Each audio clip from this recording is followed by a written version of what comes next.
علم ایک positive phenomena ہے، جہالت ایک نیگیٹو فینامنا ہے، اور ہم جہالت کو دور کرنے کی کوشش کرتے ہیں تو جہالت کو ڈنڈا مار کے دور نہیں کیا جا سکتا، جہالت کے لیے علم کو لانا پڑتا ہے۔ بہت بڑے بڑے عالم وہ سوچتے تھے کہ پوری زمین جو ہے وہ ایک بیل کے سر کے اوپر کھڑی ہے، اور جب وہ ہلتا ہے تو زلزلہ آتا ہے، لوگ اس بات کو مانتے تھے۔ لیکن جب پتہ لگا، علم آیا تو پتہ لگا یہ تو ایسی کوئی بات نہیں ہے، کہ جو عالم ہوتے ہیں جب ان کے پاس جاتے ہیں نا تو ایسے آپ کا دل پکڑا جاتا ہے۔ آپ ان کے پاس جا کے نا آپ کا دل کرتا ہے کہ یار میں تھوڑی دیر بیٹھا رہوں، یہ منہ سے کچھ بھی نہ کہیں، میں بیٹھا رہوں۔ دوستو ہماری ویڈیوز کو لائک کریں اور ہمارے چینل کو سبسکرائب کریں تاکہ ہماری ہر آنے والی ویڈیو آپ تک پہنچ سکے۔ السلام علیکم جی، میں ہوں آپ کا ہوسٹ، آپ کا دوست سمر حمدانی۔ میرے ساتھ موجود ہیں پروفیسر جاوید اقبال صاحب، اور آپ ان کی ویڈیوز دیکھتے ہیں، میں بھی ان سے بڑی رہنمائی لیتا ہوں، سیکھتا ہوں ان کی باتوں کو۔ پروفیسر ویلکم، آپ نے ٹائم دیا۔ سر ایک ٹاپک ہے توہم پرستی۔ اچھا، اب یہ توہم پرستی جس پہ میں بات کرنا چاہ رہا ہوں آپ سے، ایک تو بڑی ٹپیکل سی تھی نا کہ کالی بلی گزر گئی، یہ ہو گیا، لیکن اب جو میں دیکھ رہا ہوں ایک اور طرح کی توہم پرستی ہے۔ ان کو یہ پتہ ہے جو ہم کرنے چاہ رہے ہیں وہ نہیں ہوگا، اور اس کے اندر وہ اپنی غلطی کی بجائے ادھر ادھر کے فیکٹرز ڈال دیتے ہیں۔ آپ سمجھ رہے ہیں نا کہ نہیں جی اس کی غلطی تھی، اس کی غلطی تھی، فلاں کی غلطی تھی، موسم خراب تھا، پھر بلی بھی گزر گئی تھی۔ تو سر اس کے اوپر تھوڑی روشنی ڈالیں کہ یہ کیا ہے اور یہ کس طرح ختم ہوگی۔ دیکھیے، دنیا میں دو طرح کے فینامناز ہیں، ایک ہے نیگیٹو فینامناز اور ایک ہے پازیٹیو فینامناز۔ کھیت کے اندر گندم اگانا ایک پازیٹیو فینامنا ہے، گیند کے اندر جھاڑیاں اور ایسے جڑی بوٹیاں فضول سی اگ جانا، یہ جو ہے ایک نیگیٹو فینامنا ہے۔ مور پالنا ایک پازیٹیو فینامنا ہے، لیکن سانپ بچھو وغیرہ اگر پل جائیں کسی کمرے میں تو وہ ایک نیگیٹو فینامنا ہے۔ آپ یہ بات ذہن میں رکھیے گا کہ پازیٹیو فینومینا کو اختیار کرنے کے لیے ہمیشہ محنت کرنی پڑتی ہے، نیگیٹو کے لیے کوئی محنت نہیں کرنی پڑتی۔ مور کے لیے موروں کو پکڑ کے لانا پڑے گا، ہرنوں کو پکڑ کے لانا پڑے گا، ان کو کھلانا پڑے گا۔ سانپ بچھوؤں کے لیے آپ کبھی سانپ کے کسی نے انڈے رکھے ہوتے ہیں، کسی نے بچھو رکھے ہوتے ہیں؟ سانپ بچھو کہاں سے آ جاتے ہیں؟ خود بہت بغیر محنت کے آ جاتے ہیں۔ تو اسی طریقے سے علم ایک پازیٹیو فینامنا ہے، جہالت ایک نیگیٹو فینامنا ہے۔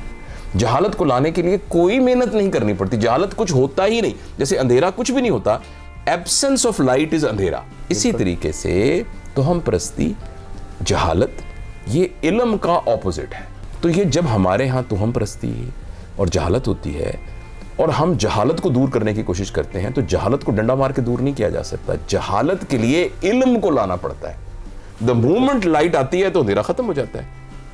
اسی طریقے سے جو ہی علم آتا ہے تو جہالت ختم ہو جاتی ہے۔ لوگ بہت بڑے بڑے عالم، بڑے یعنی بزرگ وہ سوچتے تھے کہ پوری زمین جو ہے وہ ایک بیل کے سر کے اوپر کھڑی ہے، ہاں جی بالکل، اور جب وہ ہلتا ہے تو زلزلہ آتا ہے، لوگ اس بات کو مانتے تھے۔ لیکن جب پتہ لگا، علم آیا تو پتہ لگا یہ تو ایسی کوئی بات نہیں ہے، اس طرح کی تو کوئی بھی بات نہیں ہے۔ مس کنسیپشن کو دور کرنے کا طریقہ یہ ہے کہ آپ اس کو رائٹ کانسیپٹ کے ساتھ ریپلیس کریں۔ تو یہ میرا خیال اس کا آنسر۔ سر اس میں لاسٹ میرا، کیونکہ آپ کے بات سے ہی سوال میرا ہے کہ علم اور جہالت ہم جس کو کہتے ہیں، اب ہمارے یہاں علم تو ہم کہتے ہیں یار وہ بڑا ڈاکٹر ہے، وہ غلط نہیں کہہ سکتا، وہ تو پڑھا لکھا بندہ ہے یار۔ تو سر اس میں ہم ڈفرینشیٹ کیسے کریں گے کہ کون سا علم رائٹ ہے اور جہالت کیسے ہے؟ جی دیکھیں، یہ جو آپ کہہ رہے ہیں نا بہت بڑا ڈاکٹر ہے، یہ بہت بڑا انجینئر ہے، یہ میموری ہے، ایکچولی ایک میموری ہے۔ اور میموری ضروری نہیں ہوتی کہ نامینل میموری۔ نامینل کا کیا مطلب ہوتا ہے کہ جس کا نام ہو، جیسے اب یہ پیراسٹامول ہے، یہ فلانی ہے، نامینل، یہ فلانا آپریشن ہے، یہ نامینل میموری ہے۔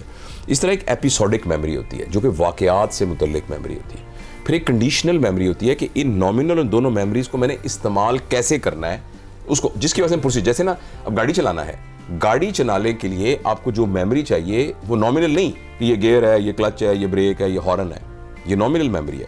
اچھا، پھر اس کی جو ہے جو ایک پروسیجرل ہے کہ اس کو دبائیں گے تو یہ ہوگا، لیکن جو گاڑی چلانے کے لیے ٹوٹل میموری چاہیے اس کو ہم کنڈیشنل میموری کہتے ہیں کہ کس وقت کلچ لگانا ہے، کس وقت نہیں۔ جب یہ تینوں چیزیں اکٹھی ہوتی ہیں تو پھر آپ کے اندر ایک اسکل آ جاتی ہے۔ مگر یہ ساری میموری ہے، یہ علم نہیں ہے، یہ ساری میموری ہے۔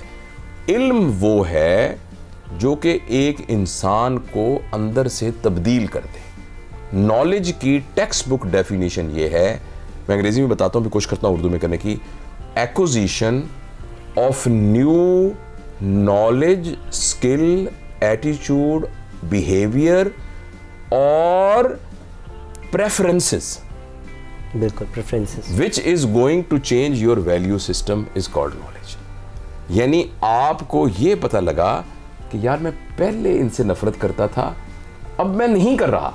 اس کی وجہ یہ ہے کہ ان سے نفرت کرنا غلط تھا, تو آپ نے اپنی پریفرنسز کو چینج کر دیا, تو اب آپ عالم بن گئے. یعنی ہر وہ چیز جو آپ کے اندر نالج, اسکل, بیہیویئر, ایٹیچیوڈ, پریفرنسز اور پرفارمنگ پوٹینشیل, یعنی ان 6 چیزوں کو چینج کر دے وہ علم ہے. تو لہٰذا جس بات کی آپ کرتے ہیں نا, پڑھا لکھا آدمی ہے. میں اب آپ کی مثال دیتا ہوں, 2 گاڑیاں جا رہی ہیں, ایک میں پڑھا لکھا آدمی بیٹھا ہے, شہر کا سب سے بڑا وکیل, شہر کا سب سے بڑا ڈاکٹر. ایک اور گاڑی ہے جس میں ایک آدمی بیٹھا ہے جس کی نا بنیانوں کی دکان ہے. دونوں کی گاڑی میں موٹر سائیکل لگ جاتا ہے, دونوں بندے باہر نکلیں گے. آپ خود اپنے تجربے سے بتائیں کہ وہ جو وکیل باہر نکلے گا وہ کیا کہے گا, اور وہ جو بندہ جو کہ جس کی بنیان کی دکان ہے وہ کیا کہے گا؟ بس ادھر وہ اپنی میموری یوز کرے. وکیل کہے گا تمہیں پتہ نہیں میں کون ہوں, تو جرأت کیسے ہوئی؟ اچھا آپ تو کہہ رہے ہو پڑھا لکھا آدمی تھا, لیکن وہ عالم نہیں ہے. عالم نہیں, اس لیے کہ وہ اپنی پریفرنسز, اپنے بیہیویئر, اپنے ایٹیٹیوڈ پہ کنٹرول نہیں ہے. تو یہ ہو سکتا ہے وہ بھی ٹھیک کرے اگر وہ عالم ہوگا. تو یہ عالم علم وہ ہے جو آپ کو اندر سے بدل دے. پتہ نہیں آپ نے زندگی میں ایسے لوگ دیکھے ہوں گے, میں نے تو ایک دو لوگ دیکھے ہیں کہ جو عالم ہوتے ہیں جب ان کے پاس جاتے ہیں نا تو ایسے آپ کا دل پکڑا جاتا ہے. آپ ان کے پاس جا کے نا آپ کا دل کرتا ہے کہ یار میں تھوڑی دیر بیٹھا رہوں, یہ منہ سے کچھ بھی نہ کہیں, میں بیٹھا رہوں. تو علم تو اتنی الیکٹرو میگنیٹک ویوز کریٹ کر دیتا ہے کہ جو آپ کو چینج کر دیتا ہے. یہ ہے علم. باقی تو ہمیں تقریریں کرنے کے لیے میرے جیسے بولنے والے لوگ ہوتے ہیں, یہ میموری ہوتی ہے, یہ عالم علم نہیں ہوتا. Sir thank you so much. Thank you sir, بہت شکریہ, آپ نے رہنمائی کی ہے ہمارے اسپیشلی کی, اور میری کوشش ہوگی کہ ایسے کچھ نہ کچھ جب بھی آپ ادھر آئیں لاہور تو آپ سے ٹائم میں لیتا رہوں, کوئی نہ کوئی ٹاپکس نئے سے نئے. سر بہت شکریہ آپ کے ٹائم کا. بہت شکریہ. تو ہمیں اجازت دیں اور ذہن میں رکھیں عالم کون ہے اور صرف پڑھا لکھا کون ہے. اگر آپ صرف پڑھے لکھے ہیں تو وہ نقصان دہ ہو سکتا ہے, لیکن اگر آپ عالم ہیں تو وہ ہمیشہ فائدہ ہوگا. جیسے انہوں نے بتایا کہ الیکٹرو میگنیٹک فورسز یا ویوز نکلیں گی جو آپ کو خود بتائیں گی کہ یہ شخص صحیح ہے, علم رکھنے والا ہے, یا پھر صرف پڑھا لکھا اور اپنی میموری یوز کر رہا ہے. تو ہمیں اجازت دیں. آپ کا ہوسٹ, آپ کا دوست سمر.